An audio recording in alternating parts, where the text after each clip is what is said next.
এটা তো প্রথমবার না, নিজের কনস্টিটুয়েন্সি আসতে হয় এবং আসতে ভালোবাসি, এত মানুষের সঙ্গে দেখা হয়।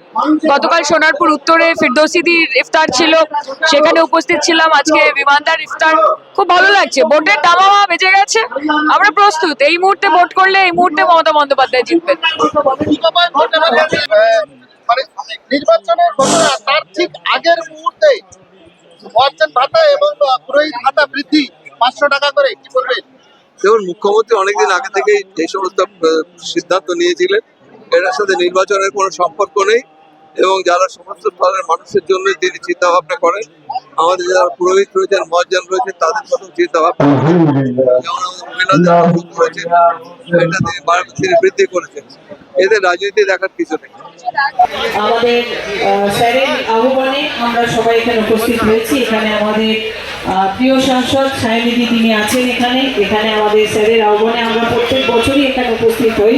প্রত্যেক বছরই এখানে আমরা সবাই মিলে এই দিনটা সবাই ইফতারের আমন্ত্রণ পেয়ে সবাই উপস্থিত হই। প্রত্যেকেরই ভালো লাগে, প্রত্যেকেই যারা যেখান থেকে এই দাওয়াত পান সবাই চলে আসে। আজকেও সেরকম ভাবে প্রচুর মানুষ এখানে উপস্থিত হয়েছে। প্রত্যেককে আমার অনেক অনেক অভিনন্দন, শুভেচ্ছা জানাই। আর স্যারকেও অনেক অভিনন্দন জানাই। স্যার সবার মধ্যে থাকেন, সব এলাকার মধ্যে থাকেন। স্যার প্রত্যেকটা অনুষ্ঠানে, আমার সোনারপুর উত্তর বিধানসভার বিভিন্ন অনুষ্ঠানে আমি স্যারকে ডাকি, স্যার সেখানেও পৌঁছে যান। আপনাদের এলাকার প্রত্যেকটা অনুষ্ঠানে স্যার নিজের সময় দিয়ে সেখানে থাকেন, সেখানে বিভিন্ন মানুষের সাথে সাক্ষাৎ করেন, প্রতিনিয়ত তিনি যোগাযোগ রাখেন। আজকেও তার অন্যথা হয়নি। স্যার একদম সেই সকাল থেকে চলে এসেছেন এখানে আপনাদের এই দাওয়াতে ইফতারে। আজকে যারা এখানে উপস্থিত হয়েছেন প্রত্যেককে আমার অনেক অনেক অভিনন্দন, শুভেচ্ছা জানাই। আর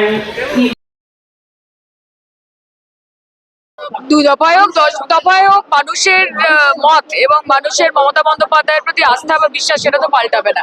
কাজে ওনারা এক্সপেরিমেন্ট করেন, কখনো 8 দফা, কখনো 7 দফা, কখনো 2 দফা, পারলে 1 দফা, কি করে এই ইলেকশন প্রক্রিয়া এবং বাংলার ভোটটাকে দখল করতে হয় বা বাগাতে হয় সেটা সামহাউ বিজেপি এবং ইলেকশন কমিশন ফিগার আউট করতে পারছে না। আমাদের কোনো অসুবিধা নেই, 2 দফায় হোক বা 20 দফায় হোক আমরা জিতছি।